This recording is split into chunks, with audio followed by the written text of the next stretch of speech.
एक तरफ सरकार कहती है बेटी बचाओ बेटी पढ़ाओ का नारा देती है और बेटियों को सरकार ने भी 50% आरक्षण के मुद्दे को लेकर के सत्ता में आई। ऐसे में आज बेटियां सड़क पे आने को क्यों मजबूर हुई है? सड़क से लेकर सदन तक आज बेटियां झारखंड में क्यों रो रही हैं? देखिए, झारखंड में पैदा होना कितना गर्व की बात है कि हम लोग इतने बड़े राज्य में इतने अच्छे इतने सब तरह से संपूर्ण राज्य में जन्म लिए। इतना अच्छा परिवार है हमारा झारखंड राज्य, इतने अच्छे नेता हैं हमारे।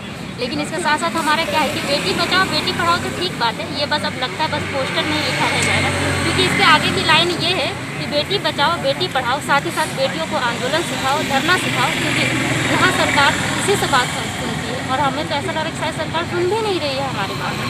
कब तक सुनेगी ये भी हमें नहीं पता। और क्या बोले हम लोग अब धरना के लिए अब रोड में आ गए, कलम से शुरुआत करके अब सड़क में हमारा ये पोस्टर के साथ हमारा लगता है ये अंत समय आ गया। सरकार से यही रिक्वेस्ट कर रहे हैं कि अब इससे ज़्यादा हम लोग को और जलील ना करें, क्योंकि इससे सिर्फ हम नहीं हमारे पूरे परिवार, हमारे पीछे जो हमारी जो छोटी बहनें हैं उन सभी पे इस चीज़ का बहुत ज़्यादा बुरा असर हो रहा है कि पढ़ाई करने से भी क्या फ़ायदा होता है जब आगे जाके हम लोगों को ये सब चीज़ें भी करनी। इसलिए सरकार से रिक्वेस्ट करें कि जितना जल्दी हो सके हमारे नियुक्ति पत्र दे दें और हमें भी सम्मान के साथ जीने का एक अधिकार दें। तो देखा आपने यहाँ की बेटियाँ कितना संकट में हैं झारखंड में, जहाँ पे सरकार बहुत गर्व के साथ अपना 56 इंच का सीना चौड़ा करके बोलती है कि हम झारखंड की बेटियों के साथ न्याय कर रहे हैं। वहीं पे आज झारखंड की बेटियाँ सड़क पे आने के लिए आतुर हैं, मजबूर हैं। ऐसे में मैं अभी भी तमाम पंचायत सचिव युवाओं को बोलूँगा कि जो अभी तक से नहीं पहुँचे हैं वो यहाँ पे आने का जल्द से जल्द कोशिश करें। शुक्रिया आप सबका। देखिए, आप सबको पता है कि आज हम लोग प्रोजेक्ट भवन पहुँचे। प्रोजेक्ट भवन पहुँचने का एकमात्र उद्देश्य यही है कि सरकार में अभी वर्तमान में बैठे तमाम मंत्री जितने भी हैं, जैसे कि माननीय आलमगीर आलम साहब, माननीय रामेश्वर उरांव साहब और तमाम अधिकारी तमाम लोगों से मिलने के बाद एक सार्थक सामने आया है कि पंचायत सचिव नियुक्ति को लेकर के आज कैबिनेट में अंतिम मुहर लगने वाली है और तमाम के तमाम जितने मंत्री हैं, विधायक हैं, तमाम लोगों ने आज के दिन में आश्वासन दिया है कि आज के दिन आप लोगों की नियुक्ति पे मुहर लगेगी, नियुक्ति प्रक्रिया आज के दिन शुरू हो जाएगी। और इसीलिए हम तमाम अभ्यर्थी आज प्रोजेक्ट भवन के सामने धरने में बैठे हुए हैं कि हमें हर हाल में सरकार का ध्यान अपनी ओर आकृष्ट करना है। सरकार से विनम्रपूर्वक हम लोग मांग करते हैं कि पंचायत सचिव नियुक्ति लंबे समय से विगत 4-5 वर्षों से लंबित पड़ी हुई है और इस पर माननीय मुख्यमंत्री और तमाम और मैं माननीय आलमगीर आलम साहब से गुजारिश कर रहा हूं कि आप हर हाल में इस पर अपना संज्ञान लीजिए। आज हम सब की नियुक्ति को लेकर के जो कैबिनेट की बैठक रखी गई है उसमें आप अपना मुहर अवश्य लगाएं। हम सारे पंचायत सचिव अभ्यर्थी सामाजिक रूप से, मानसिक रूप से और आर्थिक रूप से भी प्रताड़ित हो रहे हैं। हमारे पास संसाधन नहीं मिल पाता है, बार बार इस तरह से आकर के आंदोलन करें, अनशन करें, हमारे पास उतनी क्षमता नहीं बचती है, हमारे पास उतना साहस नहीं है, हिम्मत नहीं है, टूट जाते हैं हम लोग। इससे सरकार से अनुरोध करते हैं कि बस और मत सर और हमारा परीक्षा मत लीजिए, हमारा अंतिम परीक्षा मत लीजिए, हमारा अंतिम परिणाम जारी कर दीजिए। आज हमारे और आपके बीच में इन दो चेहरों को देख सकते हैं, लगातार जो पंचायत सचिव नियुक्ति को लेकर के बहुत ही ज़्यादा सक्रिय रहे हैं और इन दोनों चेहरों से आज यहाँ पे मैं कुछ आप लोगों के सामने तथ्य लेने के लिए आया हुआ हूँ कि आज आखिर ये लोग धरना प्रदर्शन करने पे मजबूर क्यों हुए हैं। 2 शब्द इनके ज़ुबान से आज खुद सुनेंगे। देखिए, हम लोग प्रोजेक्ट भवन के सामने धरना दे रहे हैं और इसका वजह यह है कि हमारी लोकतंत्र में जो दबाव समूह है वो बिल्कुल कमज़ोर होता पड़ रहा है। इसलिए मैं बता रहा हूँ क्योंकि हम लोग जो है वो हम लोग का जो वैकेंसी है पंचायत सचिव का उस पर कोई डायरेक्टली केस नहीं है। सोनी कुमारी से जरूर प्रभावित था, लेकिन 2020 के सितंबर में जब जजमेंट आ गई थी फाइनल लार्जर बेंच का, तो उसमें ये क्रिस्टल क्लियर हो गया था कि पंचायत सचिव का रिजल्ट आज जो फार्मूला दिया गया है आयोग के द्वारा, उसके द्वारा ये 24 डिस्ट्रिक्ट का रिजल्ट निकाला जाना संभव था। लेकिन ये सरकार जो है वो ज़बरदस्ती हम लोग का रिजल्ट को रोक करके रखा था। तो हम लोगों ने कोर्ट का सहारा लिया। माननीय उच्च न्यायालय ने हम लोग के पक्ष में जो है वो कई फैसला दिए हैं, जिसको लेकर के हम लोग कितने दिनों से जो है वो विभागीय मंत्री या फिर कार्मिक में दौड़ भाग कर रहे हैं। और हम लोग बैठे हैं क्योंकि आज 12 तारीख है और आज जो है वो महत्वपूर्ण बैठक होने वाली है नियुक्ति नियमावली पे कैबिनेट में। तो हम लोग का ये मानना है कि अगर आज हम लोग अगर इस चीज़ को अगर रखेंगे अगर ध्यानाकर्षण करेंगे मंत्रियों से मिल करके, तो हम निश्चित रूप से हम लोग का जो है कुछ आउटपुट निकलेगा। और जो आयोग के द्वारा 24 डिस्ट्रिक्ट का रिजल्ट निकालने के लिए फार्मूला सुझाई गई है, उस पर महत्वपूर्ण आउटकम निकल करके आएगा, जिसे कि मंत्री जो हैं वो, या फिर हमारे जो मुख्यमंत्री महोदय हैं, वो यथाशीघ्र जो है वो आयोग को निर्देशित करेंगे, और उससे जो है वो हम लोग का रिजल्ट फाइनल जो आयोग में फंसी हुई है वो रिजल्ट प्रकाशित हो जाएगी। अच्छा सर, एक सवाल है आपसे कि आप जेपीएससी का प्रीलिम्स भी क्वालिफाई कर चुके हैं। जी। और उसके बाद भी आप धरने पे आए हैं, लेकिन आपके बहुत सारे ऐसे सहपाठी हैं जो जेपीएससी प्रीलिम्स क्वालिफाई नहीं किए हैं, लेकिन वो किस चीज़ का इंतजार कर रहे हैं घर में बैठ के?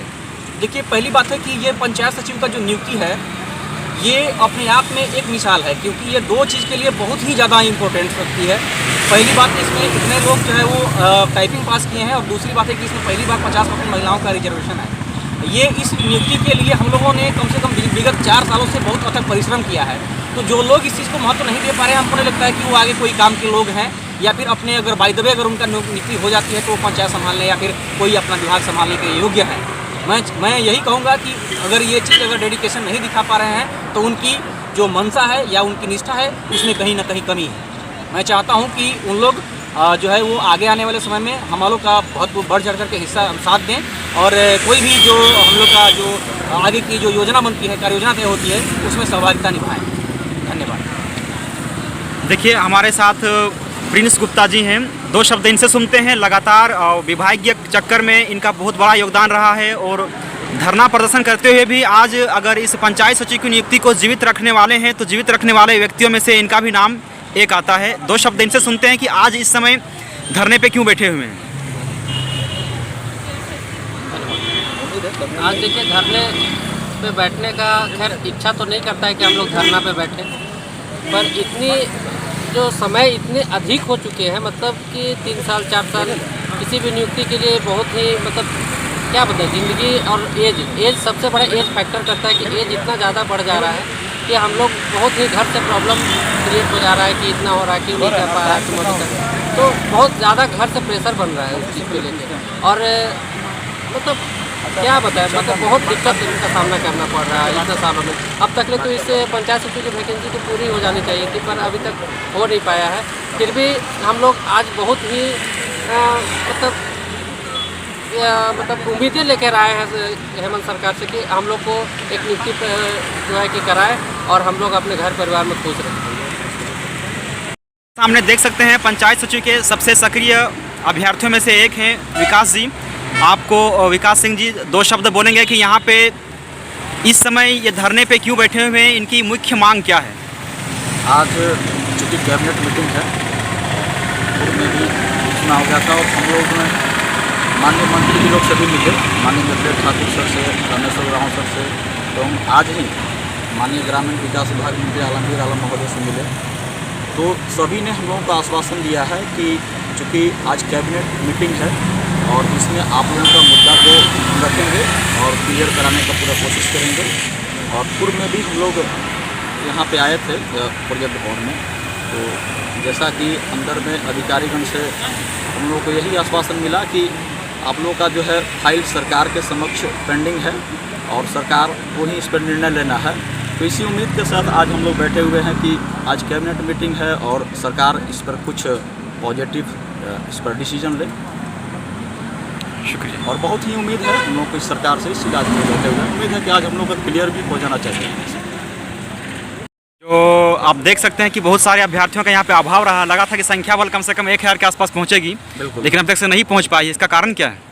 देखिए, इसमें होता क्या कि बहुत सारे कैंडिडेट लोग सोचते हैं कि चलो ग्रुप में तो अपडेट मिल ही जाता है और जाने से क्या फ़ायदा, लेकिन इस तरह से नहीं करना चाहिए। अगर संख्या बल होगी तो हम लोगों को मजबूती मिलेगा, सरकार भी देखेगी इस चीज़ को कि नहीं, इन लोग इतने संख्या में प्रभावित लोग हैं, तो सरकार भी थोड़ा सा हम लोग के बारे में विचार करेगी। और संख्या कम रहता है तो वैसे भी दबा दिया जाता है, कहीं भी कम संख्या वाले को उतना वैल्यू नहीं दिया जाता है।